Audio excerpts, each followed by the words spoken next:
Our top story tonight on Gravitas is about Russia. A top Russian general has been killed in Moscow and Ukraine has claimed responsibility.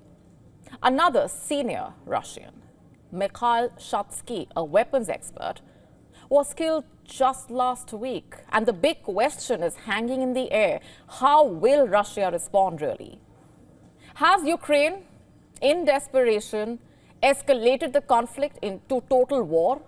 Will Russia target senior figures in the Ukraine government and military? What happens from here onwards? Russia has always been ready for a larger war with NATO. It has now, in fact, threatened to prepare for a war with NATO. How severe will be Moscow's response? In a parallel development, Russia has developed the capacity to cut Ukraine's link with its crucial Starlink satellites, which could have enormous consequences on its battlefield performance.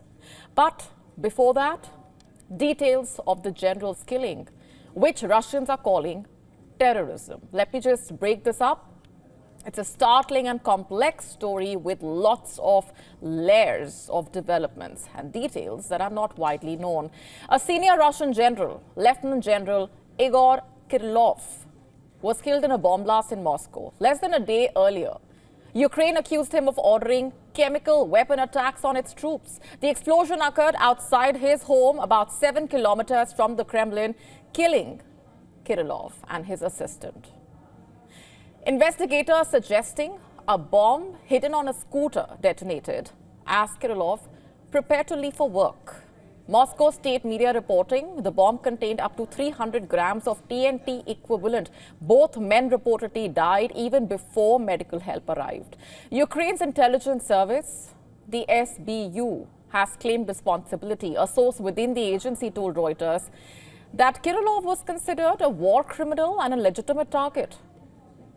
But what does his death mean for the already volatile situation between Russia and Ukraine is the immediate question that arises. You see, Kirillov was a senior figure in Russia's chemical and biological defense forces. In fact, he faced accusations from Ukraine of ordering nearly 5,000 chemical weapon attacks. These allegedly included the use of K-1 grenades containing toxic irritants. But just a month ago, Kirillov, in fact, accused Ukraine of using cluster munitions laced with chlorine in the Kursk region. This is the highest profile assassination of a Russian military official in Moscow since the start of the Russia-Ukraine war. That's how significant this development is, and follows the killing of Mikhail Shatsky, a weapons expert, shot dead just last week outside Moscow by a suspected Ukrainian assassin.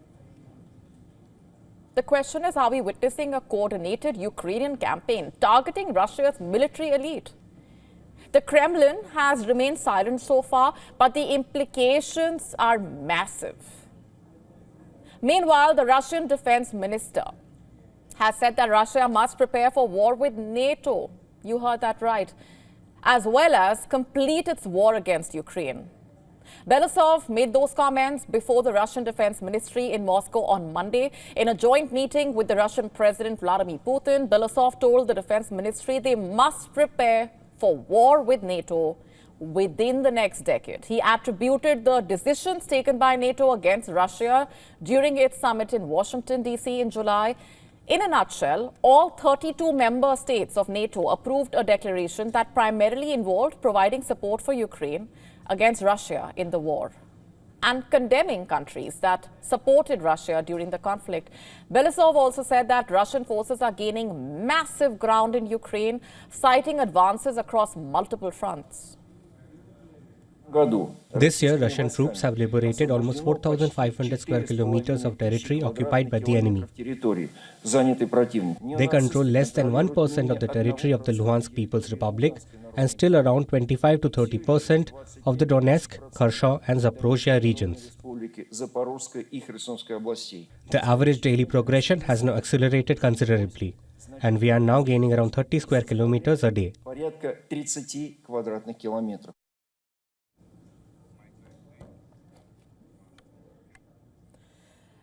In fact, Belousov also highlighted that Russia has recruited over 427,000 troops this year, which, by the way, is an average of 1,200 troops a day. 1,200 a day. At the same meeting, Putin also blamed NATO for escalating tensions. He pointed to increased Western military spending and the presence of over 100,000 US troops in Europe. But most importantly, Putin said that Russia needs to launch serial production of various Russian systems, specifically mentioning the Oreshnik ballistic missile first used against Ukraine last month.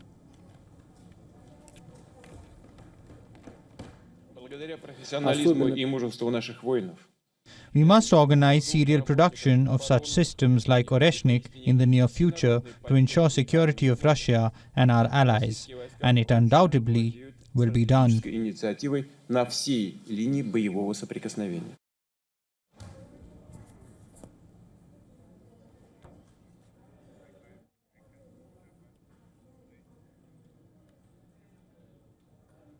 Amid these developments, Russia's military has unveiled the Kalinka monitoring system.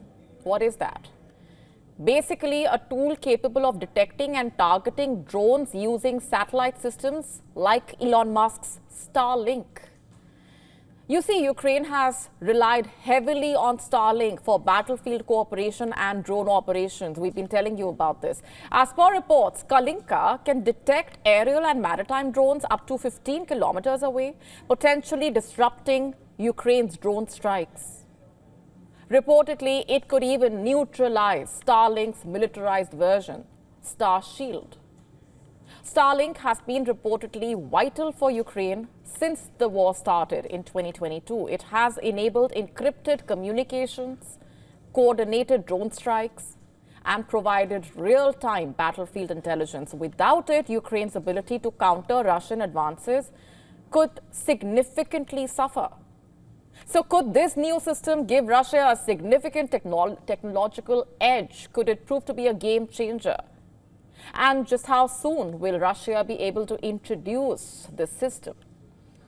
How will Ukraine now rethink its strategies, if at all?